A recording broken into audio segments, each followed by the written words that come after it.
Hello dear student, my name is Vicky Kumar Bahadur और आप सबका स्वागत है आपके अपने YouTube channel Rahul commerce academy में। आज हम पढ़ने वाले हैं Jharkhand academy council JAC board class 12 के लिए कोडरमा डिस्ट्रिक्ट के द्वारा ईटीपी का जो मॉडल पेपर का 3 सेट डाला गया है, उन तीनों सेट्स को मैं कराऊंगा आप लोगों को। हम लोग तीनों सेट्स का ऑब्जेक्टिव करेंगे, जिसमें सेट 1, सेट 2, सेट 3 तीनों ही सेट्स का ऑब्जेक्टिव मैं आप लोगों को एक साथ बता रहा हूं। और ईटीपी में अगर आप अच्छा नंबर स्कोर करना चाहते हैं तो ईटीपी में आप बहुत ही ईजी तरीके से नंबर स्कोर कर सकते हो। अगर आप चाहते हैं कि ईटीपी पे अच्छा स्कोर कैसे करें, उसके लिए वीडियो बनाना तो मैं आप लोगों को वो बता दूंगा। लेकिन याद रख लेना कि ईटीपी में क्या होगा, 35 नंबर का ऑब्जेक्टिव होगा, 35 नंबर का सब्जेक्टिव होगा, टोटल हो गया 70 नंबर और कॉलेज की तरफ से 30 नंबर प्रैक्टिकल मिलेगा और ये आप लोगों का टोटल 100 नंबर हो जाएगा। ईटीपी में सबसे ज्यादा जो आपका चैप्टर है वो चैप्टर या तो अकाउंट्स के होते हैं, कुछ चैप्टर जो होते हैं वो बिजनेस स्टडी के होते हैं और कुछ चैप्टर जो होते हैं वो इकोनॉमिक्स के होते हैं। अगर आप अकाउंट्स और बिजनेस स्टडी को आपने अच्छा से कर रखा है तो मैं आप लोगों को बता दूं कि आप लोगों का ईटीपी का जो 80% जो क्वेश्चंस होगा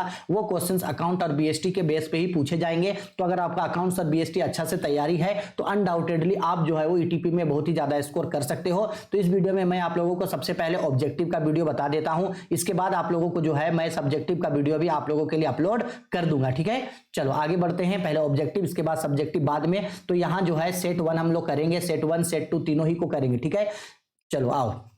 तो देखो सबसे पहला क्वेश्चन में क्या बोल रहा है, निम्न में से कौन सा अवसर निम्न में से अवसर बोध का तत्व है। क्वेश्चन में बोला which of the following is an element of sensing the opportunity. Sensing the opportunity इसका मतलब है कौन सा चीज ऐसा है जिससे आपको यह पता चल सके कि आपके लिए बिजनेस में नया अपॉर्चुनिटी है। तो अपॉर्चुनिटी समझने के लिए आपके पास क्या होना चाहिए। ऑप्शन नंबर ए, समझ की शक्ति यानी एबिलिटी टू परसीव बिल्कुल होना चाहिए। अगर आपको समझ में ही नहीं आएगा कि अपॉर्चुनिटी है तो आप उसको कभी भी आइडेंटिफाई नहीं कर पाओगे। परिवर्तन पर नजर, देखो हिंदी में गलत लिखा है, थोड़ा देख लेना। परिवर्तन पर नजर यानी कि इंस्टेंट इनटू द चेंजेस, बिल्कुल इस पे भी ध्यान रखना चाहिए। नपवर्तीय गुण यानी कि इनोवेटिव क्वालिटीज, बिल्कुल ये होना चाहिए। ऑल ऑफ दिस, आपके पास ये सब होना चाहिए जिसके वजह से जो है आप अपने जो आपका जो अपॉर्चुनिटी है आप उसको आइडेंटिफाई कर पाओगे। ठीक है, तो 1 का आंसर हो गया ऑप्शन नंबर डी।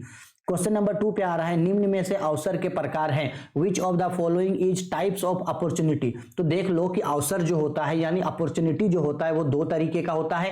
एक अवसर होता है आपका निर्मित अवसर, एक अवसर होता है निर्मित अवसर और एक होता है वातावरण में विद्यमान अवसर। अपॉर्चुनिटी 2 तरीके का होता है, एक होता है क्रिएट अपॉर्चुनिटी और एक होता है ऐसा अपॉर्चुनिटी जो इन्वायरमेंट में पहले से रहता है, इन्वायरमेंटल अपॉर्चुनिटी। ठीक है, ये जो बोला गया है प्रथम अवसर अंतिम अवसर, ऐसा कुछ नहीं होता है। अवसर 2 ही तरीके का होता है, एक होता है निर्मित अवसर यानी कि अपॉर्चुनिटी क्रिएट अपॉर्चुनिटी और एक होता है इन्वायरमेंटल अपॉर्चुनिटी। तो यहां बोल रहा है निम्न में से कौन अवसर का प्रकार है। तो ये जो निर्मित अवसर है ये अवसर का प्रकार है यानी कि क्रिएट अपॉर्चुनिटी। ठीक है, क्वेश्चन नंबर 3, पूर्वानुमान का उद्देश्य है। ऑब्जेक्टिव ऑफ फोरकास्टिंग, पूर्वानुमान मतलब होता है फोरकास्टिंग। इसका मतलब होता है कि अगर आप फ्यूचर के बारे में, अगर आप एक बिजनेस को चलाते हैं तो आप जो है फ्यूचर के बारे में अनुमान लगाते हैं यानी फ्यूचर के बारे में फोरकास्टिंग करते हैं। क्यों करते हैं, तो इसका आंसर होगा option number D, all of this. इन सभी के लिए जो है आप पूर्वानुमान लगाते हो। ठीक है, इन सभी चीजों के लिए। ठीक, आगे बढ़ते हैं। क्वेश्चन नंबर 4 पे आते हैं, बाजार की मांग को कहते हैं market demand is known as. तो मार्केट डिमांड को यानी बाजार की मांग को बाजार की भविष्यवाणी कहा जाता है यानी market demand is also known as forecasting of demand. ठीक है, बाजार की मांग को क्या कहते हैं, बाजार की भविष्यवाणी भी कहा जाता है। ठीक है, अगर ऑप्शन में यहां पे रहता ऑल ऑफ दिस तो आप लोग ऑल ऑफ दिस को टिक लगा देते हैं यहां। ठीक है, चलो तो 4 का आंसर होगा option number A. Question number 5, स्थापना में आसान है, इजी इन एस्टैब्लिशमेंट। इन चारों में से, इन तीनों में से कौन सा ऐसा बिजनेस का फॉर्म है जिसको बहुत ही इजी तरीके से बहुत ही आसानी से स्टार्ट किया जा सकता है। तो वो है एकाकी व्यापार यानी कि एकाकी व्यापार को बोला जाता है सोल ट्रेड। हम सबको पता है सोल ट्रेड ऐसा ट्रेड होता है जिसको बहुत ही इजी तरीके से स्टार्ट किया जाता है, बहुत इजी तरीके से ऑपरेट किया जा सकता है, बहुत इजी तरीके से फंक्शंस किया जा सकता है और बहुत ही इजी तरीके से उसको एंड भी किया जा सकता है। और सोल ट्रेड यानी एकाकी व्यापार में ही सबसे कम जोखिम होता है, इसलिए एकाकी व्यापार यानी सोल ट्रेड को जो है चलाना बहुत ही ज्यादा इजी होता है। ठीक है, क्वेश्चन नंबर 6, टेलीफोन व्यय है यानी टेलीफोन एक्सपेंसेस किस तरीके का एक्सपेंसेस है। तो वो अर्धचाल यानी कि सेमी वेरिएबल एक्सपेंसेस है। किस तरीके का एक्सपेंसेस है जी, वो सेमी वेरिएबल एक्सपेंसेस है। ठीक है, तो 6 का आंसर होगा ऑप्शन नंबर सी। ठीक है, क्वेश्चन नंबर 7, स्थिर लागत में शामिल है, यानी फिक्स्ड एसेट में, फिक्स्ड कैपिटल में क्या आता है तो देख लो, फिक्स्ड कैपिटल में आता है आपका फैक्ट्री का जितना भी आपका खर्चा है, फैक्ट्री का जितना भी खर्चा है, कोई भी खर्चा फैक्ट्री का है, कुछ भी, फैक्ट्री का इलेक्ट्रिसिटी हो गया, फैक्ट्री का वाटर हो गया, गैस हो गया, फैक्ट्री का कैरेज हो गया, फैक्ट्री का रेंट हो गया, या तो फिर मटेरियल हो गया, फैक्ट्री का लेबर हो गया, जितना भी फैक्ट्री के अंदर का खर्चा है वो सब को हम लोग स्थिर लागत यानी कि फिक्स्ड कॉस्ट कहते हैं। तो फिक्स्ड कॉस्ट में क्या आएगा, स्थिर लागत में क्या आएगा, कारखाने का लागत, यानी फिक्स्ड कॉस्ट में क्या आएगा, फिक्स्ड कॉस्ट में आएगा फैक्ट्री कॉस्ट। जो भी फैक्ट्री का कॉस्ट है ये सब चीज मेरे लिए होता है फिक्स्ड कॉस्ट में, ठीक है। क्वेश्चन नंबर 5, व्यवसाय के लिए विपणन है, फॉर बिजनेस मार्केटिंग इज, तो व्यवसाय के लिए विपणन क्या है जी, अनिवार्य है, व्यवसाय के लिए विपणन चाहिए ही चाहिए, ठीक है। For business marketing is compulsory, marketing compulsory है, चाहिए ही, क्योंकि बच्चा देखो अगर एक बिजनेस में मार्केटिंग होगा ही नहीं तो क्या बिजनेस चल पाएगा, नहीं चलेगा, मार्केट को खरीदेगा, मार्केट में ही ना सामानों को खरीदा और बेचा जा सकता है। तो व्यवसाय के लिए विपणन क्या है, अनिवार्य होता है, ठीक है। वीडियो भले ही थोड़ा सा लंबा हो लेकिन अगर आप एक बार इसको अच्छा से देखोगे तो दोबारा आपको इस मॉडल पेपर को जो है वो देखने का जरूरत नहीं पड़ेगा, एक ही बार में आपको हर चीज समझा देंगे, ठीक है।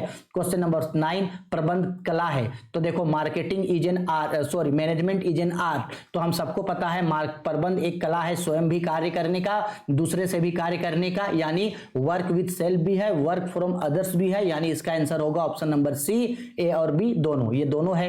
क्वेश्चन नंबर 9, बीईपी वहां है जहां, चलो बीईपी का आप लोग हमको फुल फॉर्म बताना, बीईपी का मतलब क्या होता है तो बताते हैं हम आप लोगों को कि बीईपी जो है एक ऐसा पॉइंट होता है जहां फार्म को ना तो प्रॉफिट होता है ना ही लॉस होता है, आइदर प्रॉफिट और आइदर लॉस, ना तो प्रॉफिट होगा और ना ही लॉस होगा, ना लाभ होता है ना हानि होता है, उस पॉइंट को बोला जाता है बीईपी, ठीक है। बीईपी क्या होता है इसका फुल फॉर्म हमको कमेंट करके बताना।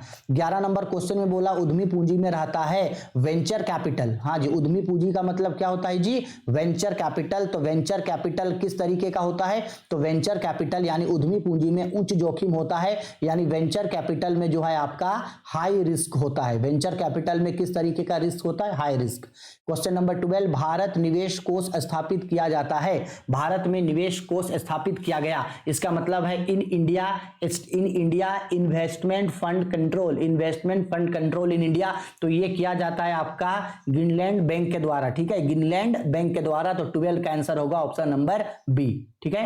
क्वेश्चन नंबर 13, परियोजना तैयार की जाती है, परियोजना मतलब होता है प्रोजेक्ट, परियोजना मतलब होता है प्रोजेक्ट, तो एक प्रोजेक्ट सबके द्वारा तैयार किया जाता है, तो इसका राइट आंसर होगा ऑल ऑफ दीज, सबके द्वारा जो है एक परियोजना तैयार किया जाता है, प्रवर्तकों के द्वारा यानी प्रमोटर्स के द्वारा, प्रबंध के द्वारा यानी मैनेजर के द्वारा, उद्यमी के द्वारा यानी एंटरप्रेन्योर्स के द्वारा, तो सबके द्वारा जो है यहाँ पर प्रोजेक्ट यानी परियोजना तैयार किया जाता है। 14 पे बोल रहा है अंश अधिमूल्य में वृद्धि है, अंश अधिमूल्य का मतलब होता है शेयर प्रीमियम, अगर आपका शेयर प्रीमियम इंक्रीज होगा, अंश अधिमूल्य मतलब क्या होता है जी, शेयर प्रीमियम, अगर आपका शेयर प्रीमियम इंक्रीज होगा तो शेयर प्रीमियम इंक्रीज होने से आपको और ज्यादा कैश मिलेगा, आपके पास और ज्यादा फंड आएगा, तो यानी ये कोष का स्रोत होगा, यानी कि सोर्सेस ऑफ फंड होगा आपके लिए, ये क्या होगा आपके लिए, सोर्सेस ऑफ फंड, क्योंकि प्रीमियम से फंड में और पैसा आएगा, ठीक है। क्वेश्चन नंबर 15, आईडीबीआई किस वर्ष स्थापित की गई थी, ये तो आप सबको पता होगा अनडाउटेडली, हमको बताने का जरूरत नहीं है, इसका भी आंसर हमको कमेंट करके बताना कि आईडीबीआई जो है वो कब स्टैब्लिश हुआ था। क्वेश्चन नंबर 16 में निम्न में से कौन सा कारखाना उप परिव्यय नहीं है, which of the following is not an expenses of factory, कौन सा फैक्ट्री का खर्चा नहीं है, तो बता दे रहे हैं फैक्ट्री एक्सपेंसेस नहीं होता है आपका सैलरी, क्योंकि ये सैलरी जो है ना ये ऑफिस एक्सपेंसेस है, ठीक है। तो याद रखना सैलरी जो है ये ऑफिस का, सैलरी जो है ये फैक्ट्री का खर्चा नहीं है, बाकी सब फैक्ट्री का खर्चा है। क्वेश्चन नंबर 17, अधिमान अंशों पर लाभांश की दर होती है, अधिमान मतलब होता है प्रेफरेंस शेयर, अधिमान मतलब कौन सा शेयर जी, प्रेफरेंस शेयर। अब चलो आप हमको बताओ कि प्रेफरेंस शेयर में लाभांश यानी कि रेट ऑफ डिविडेंड कैसा होता है, तो हम सबको पता है प्रेफरेंस शेयर में रेट ऑफ डिविडेंड जो होता है वो फिक्स्ड होता है, यानी कि स्थिर होता है, पहले ही बता दिया जाता है कि कितना जो है आपको रेट ऑफ डिविडेंड मिलेगा। तो प्रीमियम यानी प्रीमियम शेयर यानी प्रेफरेंस शेयर पे रेट ऑफ डिविडेंड क्या होता है, फिक्स्ड होता है, प्रेफरेंस शेयर पे रेट ऑफ डिविडेंड क्या होता है जी आपका, फिक्स्ड होता है, ठीक है, आया समझ में। आगे बढ़ते हैं क्वेश्चन नंबर 18। अंश निर्गमित एक स्रोत है। अंश निर्गमन का मतलब होता है issue of share, issue of shares. चलो हमको बताओ, अगर कोई भी कंपनी शेयर्स इशू करता है तो उसको किस तरीके का कैपिटल मिलता है। तो हम सबको पता है कि जब भी अंशों का निर्गमन किया जाता है तो वो दीर्घकालीन वित्त का स्रोत है, यानी इशू ऑफ शेयर जो होता है वो लॉन्ग टर्म फाइनेंस है। कौन सा फाइनेंस है आपके लिए, वो लॉन्ग टर्म फाइनेंस है। ठीक है, क्वेश्चन नंबर 9। ब्रांड बतलाता है। तो एक ब्रांड में क्या होता है, एक ब्रांड में सब चीज होता है, क्योंकि ब्रांड में चिन्ह यानी कि सिंबल का यूज किया जाता है, डिजाइन का यूज किया जाता है, नाम का यूज किया जाता है, एक ब्रांड का नेम रहता है, तो ब्रांड में ये सब चीज आता है। 20 नंबर में क्वेश्चन बोला व्यक्तिगत विक्रय है। व्यक्तिगत विक्रय मतलब होता है आपका पर्सनल सेल। किस तरीके का सेल जी, पर्सनल सेल। पर्सनल सेल को बोला जाता है व्यक्तिगत विक्रय। तो पर्सनल सेल यानी व्यक्तिगत विक्रय जो होता है वो दृश्य प्रवृत्ति का होता है, यानी कि वो विजिबल होता है। क्या होता है, ये विजिबल होता है। ठीक है, क्या होता है जी, वो विजिबल होता है। ठीक है, क्वेश्चन नंबर 21। अधिमान अंशों पर लाभांश की दर होती है। हम अभी अभी आप लोगों को बताए हैं, देखो इसका आंसर क्वेश्चन नंबर 17 वाला क्वेश्चन को ही यहाँ पे पूछा है आपको। ठीक है, चलो क्वेश्चन नंबर 22। वित्त के अल्पकालीन साधन है। अल्पकालीन मतलब होता है शॉर्ट टर्म फाइनेंस। अल्पकालीन मतलब क्या होता है, शॉर्ट टर्म फाइनेंस। तो बताओ यहां से कौन सा चीज है जो शॉर्ट टर्म में आएगा। तो बैंक अधिविकर्ष यानी कि बैंक ओवरड्राफ्ट आता है, विनिमय बिलों की कटौती यानी डिस्काउंटेड ऑफ बिल आता है, सुरक्षित ऋण यानी सिक्योर्ड डिवेंचर आता है, सब आता है। तो इसका राइट आंसर होगा ऑल ऑफ दीज। ये सब जो है ये शॉर्ट टर्म फाइनेंस में आता है। ठीक है, तो 22 का आंसर डी। आगे बढ़ते हैं क्वेश्चन नंबर 23 पे। मूल्य नीति होता है। मूल्य नीति मतलब होता है प्राइस पॉलिसी। कौन सा पॉलिसी जी, प्राइस पॉलिसी। तो एक जो किसी भी गुड्स का, सपोज कर लो ये एक गुड्स है, अब इस गुड्स का एक प्राइस रखा गया, सपोज कर लो इस गुड्स का प्राइस रखा गया 10 रुपया। तो ये जो इस गुड्स का प्राइस रखेगा ये इस तरीके से रखा जाएगा कि ये सबके लिए सुटेबल हो। ठीक है, उपभोक्ता के लिए यानी कि कंज्यूमर्स के लिए भी सुटेबल हो, सरकार के लिए यानी गवर्नमेंट के लिए भी सुटेबल हो, उत्पादक निर्माता के पक्ष में यानी प्रोड्यूसर के लिए भी सुटेबल हो। तो इसका आंसर होगा ऑल ऑफ डी, सबके लिए वो फेवर करने वाला होता है। 24 पे बोला अस्थायी लागत प्रति इकाई बढ़ती है जब। अस्थायी लागत मतलब होता है फिक्स्ड कॉस्ट। किसी भी गुड्स को जब प्रोडक्ट करते हैं तो उसका एक कॉस्ट होता है ना जी, गुड्स का कॉस्ट। तो उस गुड्स का जो फिक्स्ड कॉस्ट है वो फिक्स्ड कॉस्ट कब बढ़ता है, जब प्रोडक्शन कम होता है, यानी जब उत्पादन कम होगा। किसी भी गुड्स का अगर उत्पादन कम होगा तो उसका अस्थायी लागत जो है वो बढ़ेगा, यानी किसी भी गुड्स का अगर प्रोडक्शन कम होगा तो उसका पर यूनिट फिक्स्ड कॉस्ट जो होता है वो इंक्रीज होगा। ठीक है, क्वेश्चन नंबर 25। कंपनी द्वारा निर्गमित अंश पूंजी के प्रकार होते हैं, यानी ये पूछ रहा है how many types of shares are issued by a company. तो हमको पता है एक कंपनी जो है वो 2 टाइप्स के शेयर को इशू करता है, इक्विटी शेयर और प्रेफरेंस शेयर। ठीक है, 26 नंबर। आधुनिकरण जरूरत है। आधुनिकरण का मतलब होता है मॉडर्नाइजेशन, मॉडर्नाइजेशन। तो मॉडर्नाइजेशन जरूरी है इन सब के लिए, ताकि आधुनिकरण से सब चीज हो, निर्यात को बढ़ाया जा सके, आत्मनिर्भर के प्रति के लिए प्राप्ति के लिए, पुरानी मशीनों को हटाने के लिए। तो सभी मॉडर्नाइजेशन क्यों जरूरी है, तो मॉडर्नाइजेशन जरूरी है आपका एक्सपोर्ट को इंक्रीज करने के लिए। ठीक है, सेल्फ डिपेंडेंट होने के लिए, और जो ओल्ड मशीन है उन मशीनों को हटाने के लिए, सबके लिए जो है वो जरूरी है। 27 नंबर पे पूछ रहा है सकल लाभ होता है। सकल लाभ का मतलब होता है ग्रॉस प्रॉफिट। तो अभी अभी हम लोग अकाउंट्स में पढ़े हैं कि ग्रॉस प्रॉफिट का मतलब क्या होता है। तो सकल लाभ का मतलब होता है बिक्री माइनस विक्रय की लागत, माल की लागत, यानी gross profit is equal to sales minus cost of goods sold. ठीक है, तो gross profit is equal to क्या होगा, sales minus cost of goods sold. तो इसका राइट आंसर होगा आपका ऑप्शन नंबर ए। 28 पे बोला संचालन लाभ होता है। संचालन लाभ का मतलब होता है ऑपरेटिंग प्रॉफिट। संचालन लाभ का मतलब क्या होता है जी, ऑपरेटिंग प्रॉफिट। अब बताओ ऑपरेटिंग प्रॉफिट का क्या फॉर्मूला होता है। तो संचालन लाभ का फॉर्मूला होता है सकल लाभ माइनस संचालन व्यय, यानी operating profit is equal to gross profit minus operating expenses. ठीक है, तो 8 का आंसर होगा ऑप्शन सी। ठीक है, 29 टेलीफोन व्यय है। अभी बताए थे ये क्या है, अर्धचाल यानी कि सेमी वेरिएबल्स होता है। क्वेश्चन नंबर 30 पे आते हैं। निम्नलिखित में से कौन कारखाना उपस्थिति नहीं है। अभी बताए थे कि कारखाना का खर्चा कौन नहीं है, सैलरी नहीं है। 31 नंबर पे होता है प्रबंध की प्रकृति है, नेचर ऑफ मैनेजमेंट। तो नेचर ऑफ मैनेजमेंट दोनों होता है, जन्मजात प्रतिभा यानी इनबोर्न एबिलिटी, अर्जित प्रतिभा यानी कि स्किल्स एबिलिटी। तो ये दोनों होता है, तो इसका आंसर होगा ऑप्शन सी। 32 में बोला अभिप्रेरणा शामिल है। अभिप्रेरणा का मतलब होता है मोटिवेशन। तो बताओ, तो हमको बिजनेस स्टडी हम लोग पढ़े हैं ना, तो मोटिवेशन किसमें आता है, है? तो मोटिवेशन यानी अभिप्रेरणा आता है आपका निर्देशन में, यानी मोटिवेशन आपका आता है डायरेक्टिंग में। किसमें आता है जी? डायरेक्टिंग में। ठीक है, तो मोटिवेशन डायरेक्टिंग का पार्ट हुआ। क्वेश्चन नंबर 33, प्रबंध के कार्य हैं फंक्शंस ऑफ मैनेजमेंट। हम सबको पता है फंक्शंस ऑफ मैनेजमेंट पांच फंक्शंस ऑफ मैनेजमेंट है, planning, organizing, staffing, directing, controlling. प्रबंध के 5 कार्य होते हैं, नियोजन, संगठन, नियुक्तिकरण, निर्देशन और नियंत्रण। ठीक है।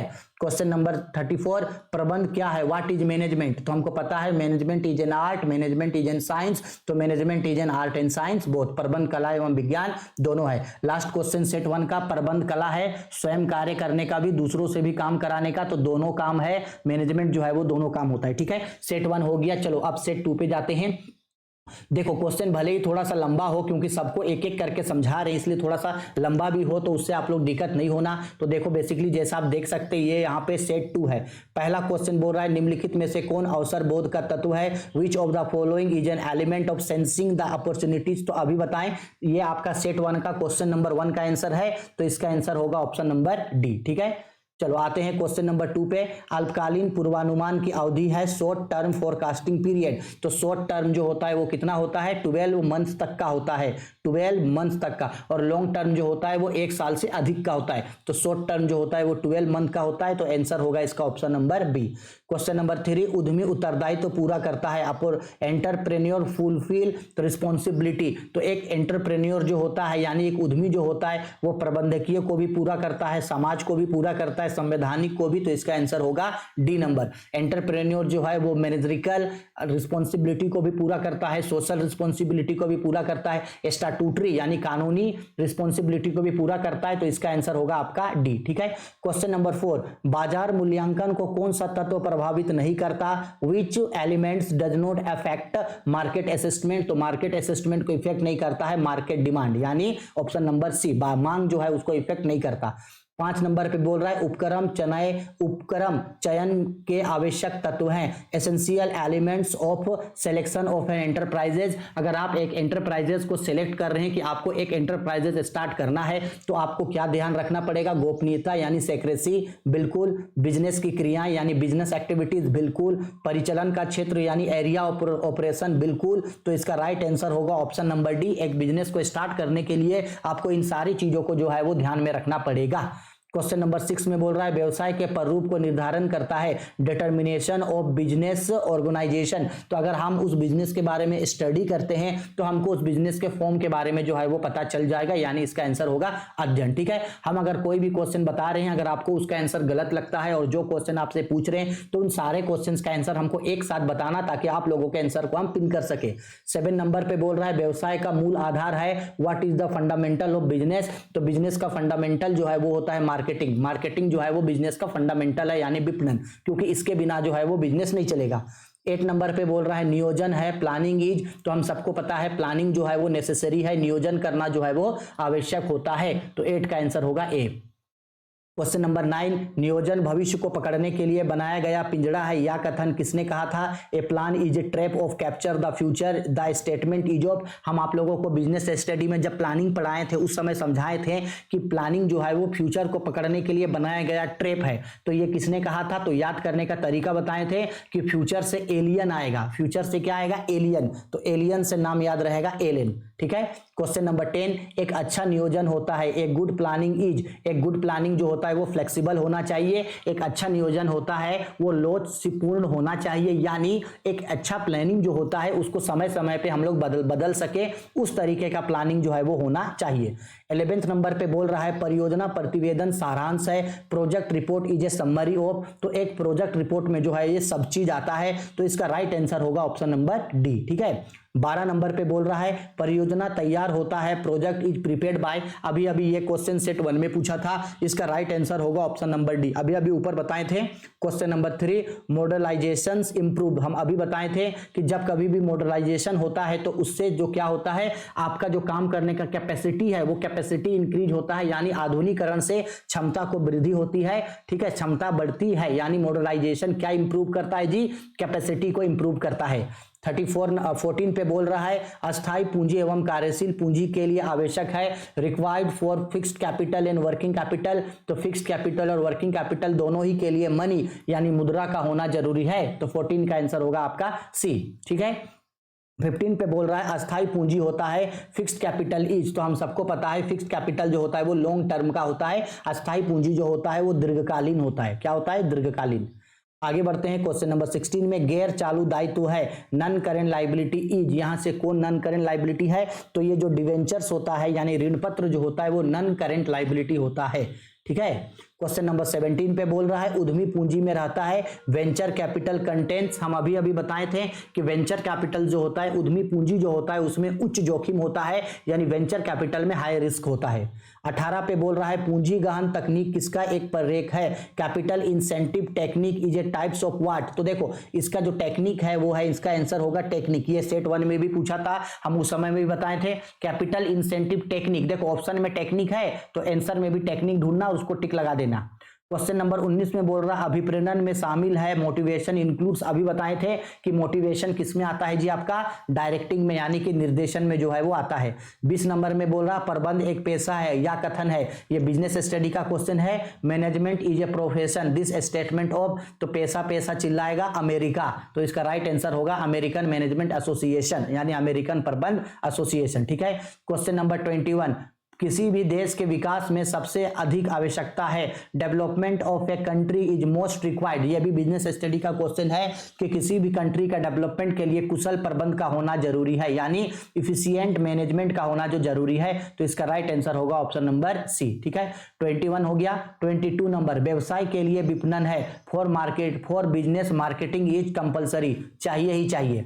23 नंबर विपणन अवधारणा है marketing concept is. Marketing concept जो होता है एक मार्केटिंग को समझने के लिए ये सब चीज होता है उनमें। ठीक है, वो उत्पाद उन्मुखी भी होता है यानी प्रोडक्ट ओरिएंटेटेड, विक्रय उन्मुखी यानी सेल ओरिएंटेटेड, ग्राहकोन्मुखी यानी कि कस्टमर ओरिएंटेटेड, इन सब के ऊपर जो है वो फोकस करता है। तो इसका राइट आंसर होगा आपका ऑप्शन नंबर डी। ठीक है, 24 नंबर विपणन व्यय भार है मार्केटिंग एक्सपेंसेस इज बर्डन। देखो एक मार्केटिंग के ऊपर जो भी एक्सपेंसेस होता है उस एक्सपेंसेस को आखिरकार लास्ट में किसको सहना पड़ता है? कंज्यूमर को यानी उपभोक्ताओं को सहना पड़ता है। 25 नंबर पे बोल रहा है व्यवसायिक असफलता का मुख्य कारण है main cases of business failure is. एक बिजनेस फेल होता है उसका रीजन ये सब है। ठीक है, वीक मैनेजमेंट होगा, इनएफिशिएंट कैपिटल, अनस्किल्ड लेबर, कमजोर प्रबंधक, अपर्याप्त पूंजी, अकुशल श्रमिक, ये सब जो है वो एक मैनेजमेंट का फेल्यूर होने का कारण है। 26 नंबर पे आईडीबीआई किस वर्ष स्थापित हुआ था? इसका आंसर कमेंट करके हमको बता देना आप लोग। 27 नंबर क्वेश्चन पे लागत होता है कॉस्ट। तो याद रखना कॉस्ट जो होता है वो डायरेक्ट भी होता है, कॉस्ट जो होता है वो इनडायरेक्ट भी होता है, कॉस्ट जो होता है वो फिक्स्ड होता है। अगर आंसर में आपको ऑल ऑफ दिस मिलता तो ऑल ऑफ दिस को टिक लगाते, और लेकिन ऑल ऑफ दिस नहीं बोला, यहाँ पे ऑप्शन डी नंबर पे डायरेक्ट इनडायरेक्ट दोनों बोला, इसलिए यहाँ पे डी को टिक करेंगे। ठीक है, अगर ऑल ऑफ दिस भी बोलता तो भी ऑल ऑफ दिस को ही टिक लगाते। ठीक है, क्वेश्चन नंबर 28 ब्रांड बतलाता है, ब्रांड इंडिकेट्स। अभी सेट 1 का क्वेश्चन है, एक ब्रांड जो है ये सब चीजों के बारे में ब्रांड जो है वो इंडिकेट करता है। 29 नंबर पे आर्थिक नीतियां निर्धारित करती है इकोनॉमी पॉलिसी डिटरमाइंड।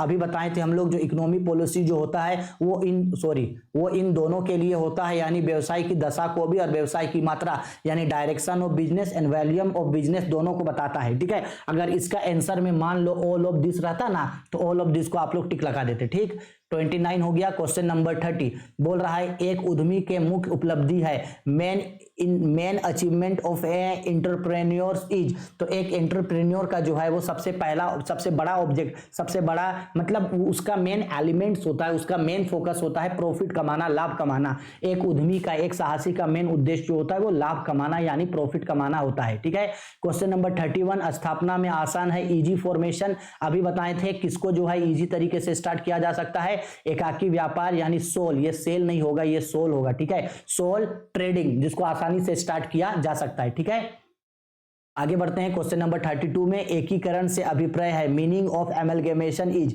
एमलगेमेशन का मतलब होता है, सपोज कर लो ये एक कंपनी है ए लिमिटेड, ये एक कंपनी है बी लिमिटेड, दोनों आपस में मिल गया और एक नया कंपनी बनाया ए बी लिमिटेड, ठीक है। तो जब दो या दो से अधिक कंपनी या बिजनेस आपस में मिलकर नया बिजनेस को चलाता है उसे ही बिजनेस का एकीकरण यानी कि एमलगेमेशन कहते हैं। और एमलगेमेशन जो है वो जरूरी है इंटरनल डेवलपमेंट के लिए भी और एक्सटर्नल के लिए भी, दोनों के लिए ही जरूरी है। आंतरिक यानी इंटरनल के लिए भी जरूरी है, ये गलत लिखा है। बाह्य यानी कि एक्सटर्नल के लिए भी जरूरी है, दोनों के लिए जरूरी है। तो इसका राइट आंसर होगा ऑप्शन नंबर सी, ठीक है। 33 नंबर पे, नियोजन सभी प्रबंधकीय क्रियाओं का डैश है। Planning is dash of all managerial activity. तो नियोजन जो होता है उससे प्लानिंग जो है उससे बिजनेस एक्टिविटी स्टार्ट भी होता है और बिजनेस एक्टिविटी एंड भी होता है। यानी वो अच्छा रहा तो बिजनेस चलेगा, नहीं रहा तो बिजनेस वहीं एंड भी हो जाएगा। तो इसका राइट आंसर होगा ऑप्शन नंबर ए, प्रबंध एवं अंत दोनों है, start and and both. 34 number पे बोला, संचालन कोष में ह्रास को किया जाएगा। Treatment of depreciation in operation fund. तो जब कभी भी हम लोग ऑपरेशन फंड बनाते हैं तो उसमें जो डेप्रिसिएशन होता है उसमें ऐड किया जाता है, यानी non operating expenses and losses में डेप्रिसिएशन को क्या करते हैं, ऐड करते हैं। 35 नंबर पे बोला, प्रबंध कला है, management is an art of. तो राइट आंसर होगा ऑप्शन नंबर डी, ठीक है। इन दोनों ही आर्ट है, वर्क डन फ्रॉम सेल्फ या वर्क डन फ्रॉम अदर, स्वयं से भी कार्य करना और दूसरे से मिलकर भी कार्य करना ही प्रबंध का जो है एक कला है, ठीक है। 35 हो गया, चलो सेट 2 भी हो गया। अब आते हैं सेट 3 पे। सेट 3 नंबर पे बोल रहा है पहला क्वेश्चन, लाभांश है, डिविडेंड इज। तो याद है हम आप लोगों को अकाउंटेंसी में बार बार हम आप लोगों को शेयर में डिविडेंड बताते थे और डिविडेंड बताते थे कि किससे मिलता है। तो अब आप लोग हमको क्वेश्चन नंबर 1 का आंसर कमेंट करके बताना। क्वेश्चन नंबर 2, जन निरपेक्ष साधन है, public deposit is a source of. तो पब्लिक डिपॉजिट जो है वो एक लॉन्ग टर्म फाइनेंस का सोर्स है, यानी दीर्घकालीन वित्त है, क्योंकि पब्लिक डिपॉजिट से जो है वो हम लोगों को दीर्घकालीन वित्त की प्राप्ति होती है, ठीक है। क्वेश्चन नंबर 3 पे बोल रहा है, एसएफसी एक्ट भारत में कब पारित हुआ। SFC act is India was passed. तो एफएक्सी एक्ट जो है वो इंडिया में पास हुआ था आपका 31 अक्टूबर 1951 को, ठीक है। कब हुआ था जी, 31 अक्टूबर 1951 को, 1951 को, ठीक है। ये गलती से यहाँ 1851 है, इसके जगह एग्जाम में क्या रहेगा, यहाँ 1951 लिखा रहेगा, ठीक है। क्वेश्चन नंबर 4, आईएफसीसी किस वर्ष स्थापित हुआ। IFCI was established in the year. तो आईएफसीआई जो है वो हुआ था 1948 को। आईएफसीआई कब हुआ था, 1948 को, ठीक है। 3 नंबर का आंसर देख लेना थोड़ा, 1951 इसका राइट आंसर होगा, ठीक है। क्वेश्चन नंबर 5 पे आते हैं, वित्त के अल्पकालीन साधन है, the source of short term loan. तो शॉर्ट टर्म लोन्स में जो है वो सब आता है, bank overdraft, discounting of bill, secured loan सब आएगा। तो इसका राइट आंसर होगा ऑप्शन डी, इनमें से सभी। 6 नंबर पे बोल रहा है, यहाँ पे देखो 6 नंबर पे बोल रहा है, ये सेट 1 का क्वेश्चन है। मूल्य नीति होता है, प्राइस पॉलिसी जो है वो सबके फेवर में होता है, कंज्यूमर के फेवर में, गवर्नमेंट के फेवर में, मैन्युफैक्चरर के फेवर में। तो इसका राइट आंसर होगा ऑप्शन नंबर डी, सबके फेवर में होता है वो, ठीक है। क्वेश्चन नंबर 7, मजदूरी भुगतान अधिनियम लागू हुआ, wages payment was implemented from. तो वेजेस पेमेंट जो है वो कब से लागू हुआ था। तो इसका राइट आंसर होगा ऑप्शन नंबर सी, 1936 से, ठीक है। क्वेश्चन नंबर 8, अधिमान अंशों पर लाभांश दर होता है, the rate of dividend of preference share is. तो अभी सेट 1 पे पढ़े थे कि प्रेफरेंस शेयर में रेट ऑफ डिविडेंड जो होता है वो फिक्स होता है, पहले ही बता दिया जाता है कि इतना डिविडेंड मिलेगा। 9 नंबर पे, इनमें से कौन सा कारखाना परिव्यय नहीं है, which of the following is not factory overhead. अभी सेट 1 सेट 2 में दिया था कि फैक्ट्री ओवरहेड कौन नहीं है। तो इसका राइट आंसर होगा सैलरी, ठीक है। क्वेश्चन नंबर 10 बोल रहा है, ब्रांड बतलाता है, ब्रांड इंडिकेट्स। तो ब्रांड इन सभी चीजों के बारे में बताता है। 11 नंबर पे व्यक्तिगत विक्रय है, पर्सनल सेलिंग इज। तो पर्सनल सेलिंग जो है वो विजिबल होता है, यानी कि दृश्य होता है, उसको जो है वो आप देख सकते हैं, ठीक है।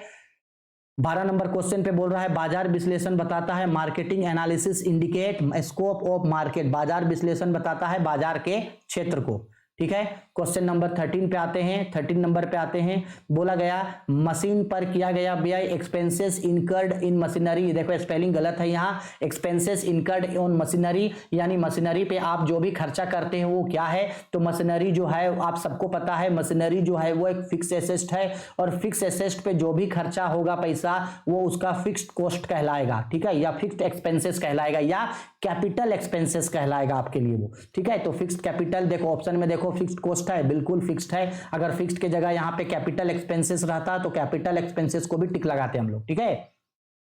क्वेश्चन नंबर 14 पैकेजिंग के प्रकार है, पैकेजिंग के प्रकार है, टाइप्स ऑफ पैकेजिंग। इसका आंसर आप लोग हमको कमेंट करके बता देना कि पैकेजिंग का क्या प्रकार है।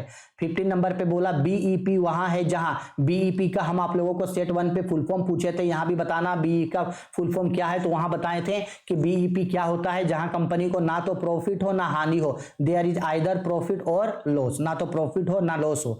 16 नंबर पे बोला भारत निवेश कोष स्थापित किया जाता है, Indian investment was established bye, अभी बताए थे ग्रिंडल बैंक के द्वारा जो है वो एस्टैब्लिश किया जाता है, ठीक है। 17 नंबर क्वेश्चन परियोजना तैयार किया जाता है, प्रोजेक्ट इज प्रिपेयर्ड बाय, तो इसका आंसर होगा ऑल ऑफ दिस, सबके द्वारा, प्रमोटर्स के द्वारा, मैनेजर के द्वारा, एंटरप्रेन्योर के द्वारा, सबके द्वारा जो है ये तैयार किया जाता है। 18 पे बोला अंश अधिमूल्य में वृद्धि से है, इंक्रीज इन शेयर प्रीमियम, तो जब शेयर प्रीमियम बढ़ेगा तो उससे आपको और ज्यादा फंड में पैसा आएगा, आपके कोष में और ज्यादा पैसा आएगा, तो ये कोष का एक स्रोत है, सोर्सेस ऑफ फंड है, ठीक है।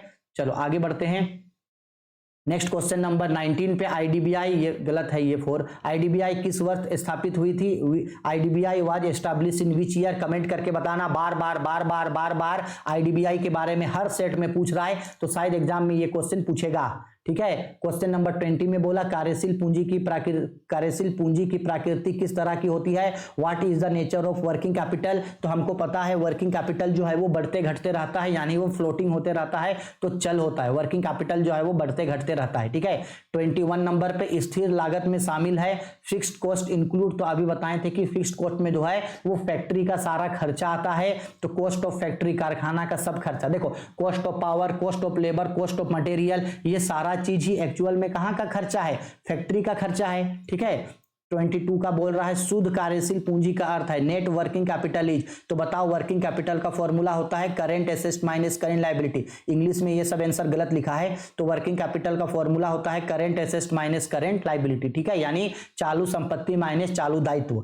23 नंबर पे पूछा चालू दायित्व है करेंट लायबिलिटीज, तो यहां से करेंट लायबिलिटी कौन है, क्रेडिटर्स यानी लेनदार करेंट लायबिलिटी है, उसके अलावा ये सब जो है ये सारा चीज आपके लिए क्या है, एसेट है, ठीक है। चलो तो करेंट लायबिलिटी पूछा तो करेंट लायबिलिटी यहां से क्रेडिटर्स है। 24 नंबर पे बोला कोष प्रभाव विवरण में कोष का आशय है, the term of fund means fund flow statement, तो फंड फ्लो स्टेटमेंट में फंड का मतलब होता है excess of current asset over current liability, यानी चालू संपत्तियों का चालू दायित्वों से अधिक के होना, यही कहलाता है आपका कोष प्रभाव विवरण, ठीक है। 25 नंबर पे इसका ये देखो ये गलत लिखा है, यहां होना चाहिए ऋण पत्र, निरपत्र के निर्गमन द्वारा ख्याति का क्रय है, क्रय होना चाहिए यहाँ, ठीक है। Purchase of goodwill bye issuing debenture is, यानी आप डिबेंचर दिए और डिबेंचर के बदले गुडविल खरीदे, तो इससे ना तो आपका केस आया ना केस गया, यानी यहाँ पे नो फ्लो ऑफ फंड, किसी भी तरीके का ये फंड का फ्लो नहीं है, ना तो फंड आया ना फंड गया, कुछ फ्लो नहीं है, ठीक है। क्वेश्चन नंबर 36 में जोखिम पूंजी बोला गया है fundamental risk capital has been established in, बोला गया है जोखिम पूंजी जो है वो कब एस्टैब्लिश्ड हुआ था, तो 26 का राइट आंसर होगा ऑप्शन नंबर डी 1988 को, ठीक है, 26 का डी। आगे बोला गया है 27 पे कार्यशील पूंजी को प्रभावित करने वाला तत्व है factor affecting elements of working capital, तो वर्किंग कैपिटल को जो है ये सब चीज इफेक्ट करता है, ठीक है।